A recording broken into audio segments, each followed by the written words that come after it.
Hey, what's up guys? Today, I'll show you a horror fantasy film, Good Manners. Spoiler ahead, watch out and take care. The movie begins with a woman named Clara who comes in for an interview for a nanny position with a family. She knocks on the door of her potential employer, and she finds out that other nannies are also in the running for the job. During her interview, her potential employer, Anna, asked her about her experience as a nanny. The interview turns bad when the references in Clara's CV all tell bad things about her. Anna almost turns her down, but when she experiences cramps, Clara manages to ease her pain, which convinces Anna to hire her.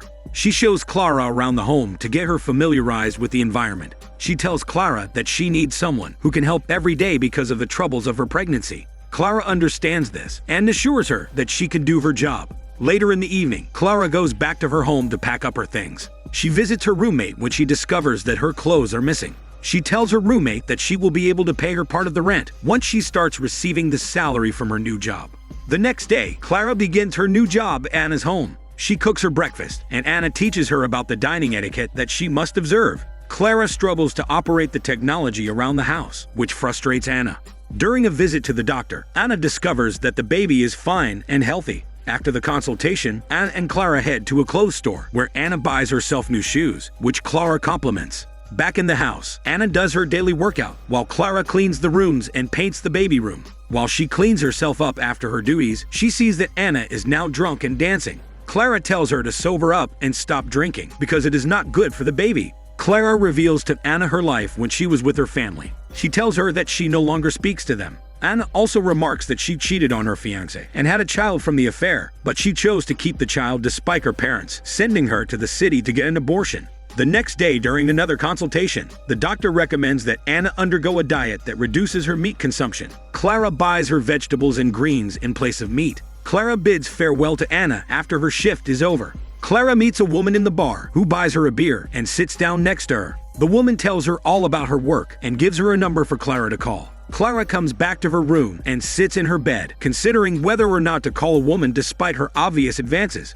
She suddenly hears footsteps downstairs, which makes her nervous. She checks up on the cause of the sounds and discovers that Anna is searching for food in the fridge. Clara tells her to come back to bed, but Anna kisses her and bites her lip, which frightens Clara. Clara breaks down in the bathroom while she cleans up the blood. The next day, Anna acts like nothing has happened the night before and proceeds to go through the day normally. Clara marks down the date the accident happened, and through observation, she relates the incident to the appearance of a full moon. Suddenly, Anna's groans could be heard from the dining room. Clara comes to the room in a hurry and tries to calm Anna, who advances on her once more. Then the two passionately spend the night together. In the middle of the night, Anna awakens again, and Clara follows her as she leaves home, seemingly not in the right state of mind. She follows her to the park and into an overpass, where she sees her eat a stray cat.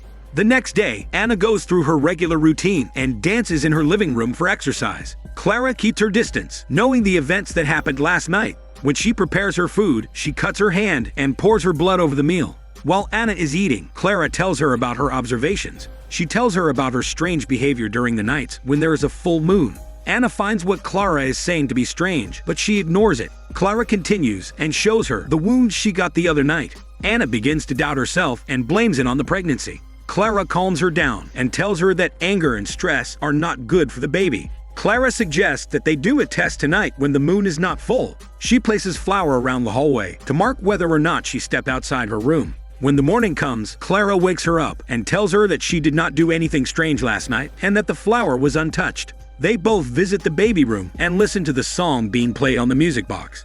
During the evening, Anna and Clara are in the fireplace, talking about their lives. Anna reveals that she met a man one night at a bar who took her outside of town and into the forest. They slept together, and when she woke up, she was greeted by a wolf. She panics and shoots at the wolf, who quickly leaves the car. She never saw the wolf or the man ever again, and she was left alone in her pregnancy after their one-night stand. They visit the doctor the next day. The doctor says that she can no longer have meat, and he prescribes her some painkillers to deal with her insomnia. Back at home, Anna tells Clara that she's craving some meat, but Clara tells her that if the doctor says no, then it would be bad for her to eat it. Clara leaves Anna alone in her room to buy groceries. When she comes back, Anna goes into labor. Clara calls the doctor in a panic, but when she comes back to the room, she finds Anna dead as shit and her womb wide open.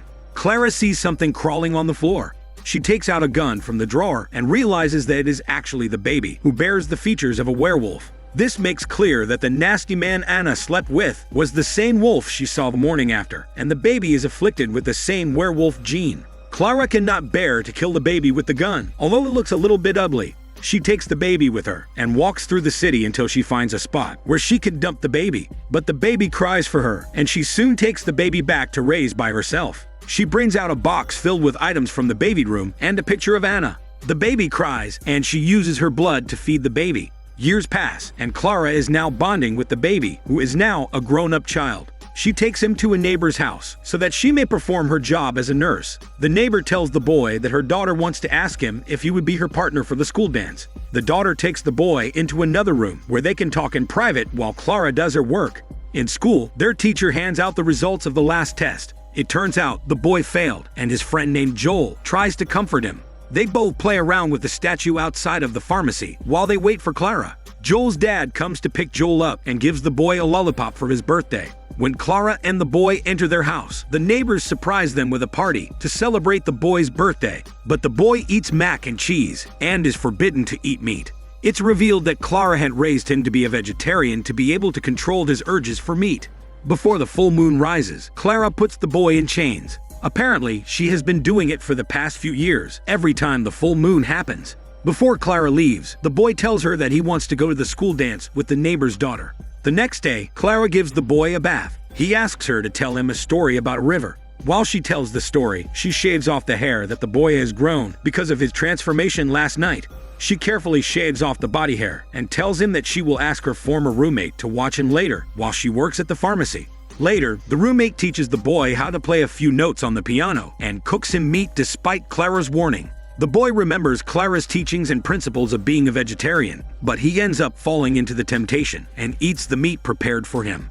Clara comes back home from work and calls out to the boy. She enters the bedroom, and the boy confronts her about the picture of his mother hidden in the box. The boy demands that she tell him the truth about everything. She denies the truth and forces him to stay locked up in the room. The boy fights back, but Clara manages to put him in chains and close the door. Clara confronts her roommate and asks what she did to make the boy act in such a way.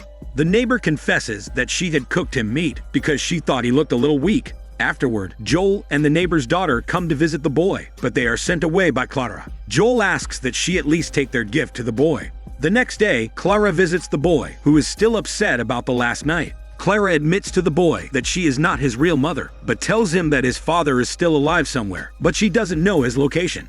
Later in school, the boy and Joel perform well at an activity that earns them praise from their teacher. The boy convinces Joel to accompany him in search of his father.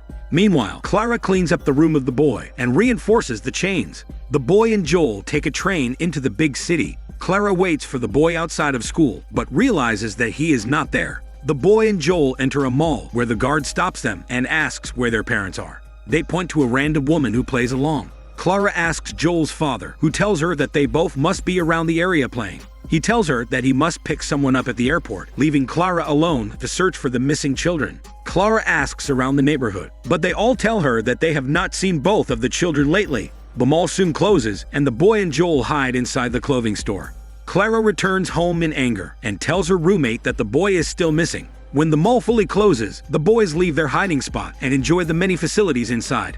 The moon appears to be full, which makes the boy transform into a werewolf. Joel stands back, in fear of what the boy is turning into. The boy chases Joel around the mall. He tries to escape using the elevator, but gets caught at last. Clara's roommate offers to play her a song to calm her. Clara sings along until she hears a pot break outside the house. She finds the boy now back to normal, bleeding, and heavily injured. Her roommate sees the fur on the boy's body and tries to call a priest, but Clara stops her and injects her with a tranquilizer. The next day, the boy tells her that he and Joel went looking for his father. Clara offers him milk, but he refuses it. He becomes angry once more and refuses to listen to Clara. He lures her inside the room and locks her inside instead. The boy goes to school normally, but wonders where Joel is. The neighbor's daughter approaches him during lunch and asks how he is. Clara's co-worker frees her from the room, and she immediately goes out to find the boy.